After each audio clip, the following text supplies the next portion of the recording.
Bonjour, je m'appelle André Grésis, je suis éthologue à Chancelade et vous allez maintenant écouter mon émission L'homme et le chien. Si votre chien urine sur un tapis, faut-il lui enfoncer le nez dans l'urine, ce qui aurait pour conséquence de lui apprendre que 10 minutes avant, il a eu tort d'uriner là? Bien sûr que non, il ne faut pas procéder comme ceci. Il ne comprendra rien au rapport humain. C'est un chiot. Et comme il est bien socialisé, et qu'il a bien appris comment répondre à une agression, il va adopter une attitude de soumission. C'est-à-dire qu'il va adopter cette attitude-là pour faire cesser l'agression dont il est victime. Il y a un fossé entre la réalité et ce qu'imaginent les propriétaires du chiot. Ils le traitent de cette façon, ils en déduisent que le chiot sait qu'il a mal fait. Donc il se met sur le dos, ce serait parce qu'il a compris que 10 minutes avant, il a fait pipi sur le tapis. C'est tout à fait faux. C'est tout à fait faux. En réalité, le chiot se met sur le dos parce qu'il sait qu'il est agressé. Il ne sait pas qu'il a mal fait, mais comme il est bien socialisé, il a adopté une attitude de soumission, qui n'est pas une attitude de culpabilité. Le comportement de votre chien est en réponse à votre comportement. Voyons maintenant les cas de hiérarchie mal établie. Il faut ignorer les dégâts. En somme, on peut dire que le chien destructeur agit ainsi pour signaler sa détresse. Ce comportement signe un malaise. Donc perturbation de la hiérarchie naturelle, sentiment d'abandon, maître qui ne lui permet pas assez souvent de laisser ses instincts s'exprimer par le biais du jeu et de la promenade. Donc les problèmes de dégâts sont des problèmes de stress non contrôlés chez le chien et non pas de vengeance. Votre chien a des phobies, comme la foule, le chien déchaîné derrière le portail, qui lui gâche le plaisir de la promenade. Comme l'a écrit Joël Dehaas, vétérinaire comportementaliste. La peur chez le chien devient vite de la paranoïa. La devise de ce type de caractère chez le chien, c'est la peur d'avoir peur. Anticiper, on ne sait jamais. Deux solutions s'offrent à vous. La violence, qui consiste à lui faire plus peur de ce dont il a peur. C'est bien sûr une hérésie. Gare à l'accident en présence d'une personne qui ne lui imposeront pas de peur. Autre solution, l'habituation. De loin en loin, on l'immerge progressivement dans une situation intolérable pour lui. C'est l'immersion contrôlée de Joël Dehaas. Rappelez-vous, pour éduquer un chien, il faut créer des limites, mais dans l'apaisement. Apprendre peut être du plaisir.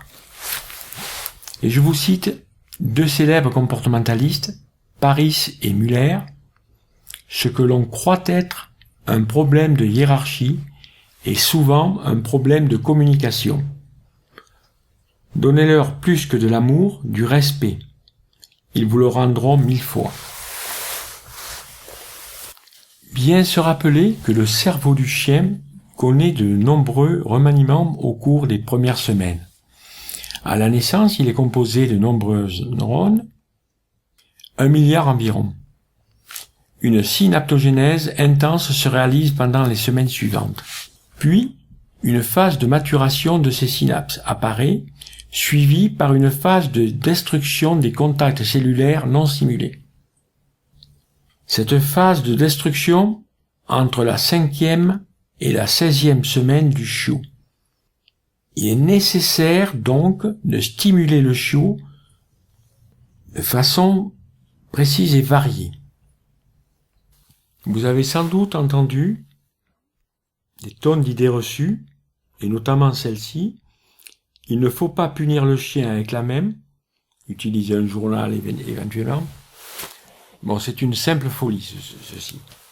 En réalité, la mère du chiot, à partir d'1 mois, lorsqu'elle a les tétines très irritées, va apprendre, et de façon des fois un peu virile, au chiot de ne pas serrer trop fort. Donc elle va faire ça avec sa gueule pour faire comprendre au chiot que il ne faut pas serrer sur les tétines, ce qui va lui apprendre par la suite une chose très importante qui s'appelle la morsure inhibée.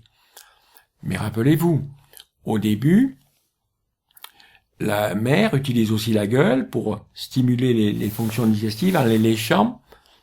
Donc, et par la suite, elle va encore lécher les chiens, les chiots, et le chiot se rendra compte que c'est pas l'endroit comme la gueule qui est importante, mais le contexte. Donc, ceci est une simple hérésie. Un chien destructeur détruit-il pour se venger de ses maîtres? Non, bien sûr. Un chien destructeur souffre d'hyper-émotivité.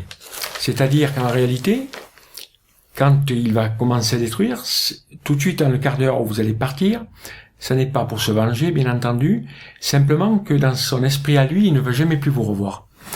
Donc, son hyper-émotivité entraîne un relâchement total et il se jette sur tout le mobilier, sur les rideaux, mais ça n'est certainement pas pour se venger. D'accord. Faut-il faire manger un chien avant ou après nous? En réalité, on a toujours considéré qu'il fallait les faire manger après, pour des problèmes de hiérarchie. Moi, je vous affirme que c'est faux. Ça n'est pas par là que commence la hiérarchie, ni même par le physique. Vous pouvez les faire manger selon vos possibilités, avant, pendant ou après, si ce n'est de ne rien leur donner de la table. Ça perturberait la hiérarchie, comme les loups. On considérerait que c'est un abandon de nourriture. Pour les repas, avant, pendant ou après, ça n'a strictement aucune importance. D'accord. Avant la naissance d'un bébé dans la famille, quelles sont les précautions à prendre? Il faut lui apprendre tout d'abord que hiérarchiquement, il va perdre une place. Que s'il y a un couple avec un bébé qui va arriver, et il était numéro 3, mais il va passer numéro 4. Ce n'est pas une humiliation, c'est simplement une place dans la meute. Il sera donc numéro 4. Alors, première précaution, quand le bébé sera là, ne jamais fâcher le chien en présence du bébé. Strictement jamais. Si vous voulez fâcher le chien, éventuellement, vous le faites dans une autre pièce, mais pas en présence du bébé. Ensuite, il est très important de l'habituer à la poussette. Vous utiliserez un poupon et des récompenses. Donc vous ferez bouger la poussette pendant un certain temps, le chien sera à côté, et lorsqu'il voudra s'approcher du poupon, vous le reculerez, vous lui donnerez une récompense, mais si on ne sera pas dans la punition. Après la naissance, il faut l'habituer au bébé avec des précautions, mais surtout sans le rejeter. Ne jamais repousser le chien en présence du bébé. Voilà. D'accord. Et les laisses à enrouleur sont-elles à proscrire? À mes yeux, oui. Parce que c'est tout à fait logique. Si vous avez une laisse à enrouleur, le chien sera à 5 mètres devant vous. Donc il aura la liberté, il pourra effectivement se promener, mais il sera à 5 mètres devant vous. Lorsque vous allez utiliser, pour des raisons de sécurité, une laisse de 1,20 m, à ce moment-là, le chien ne comprendra plus. Et lui voudra toujours être à 5 mètres. Et là, vous allez apprendre à votre chien avec une laisse à enrouleur, vous allez lui apprendre à tirer. Donc, si vous ne voulez pas qu'il tire, prenez une laisse à 1,20 m, ou éventuellement laissez-le en liberté ensuite, mais prenez une laisse à 1,20 m, et vous vous promenez comme un grabataire, en marchant très très lentement. Donc, s'il tire, vous vous arrêtez. S'il marche normalement, vous le récompensez. Et ça ira sans problème. Entendu.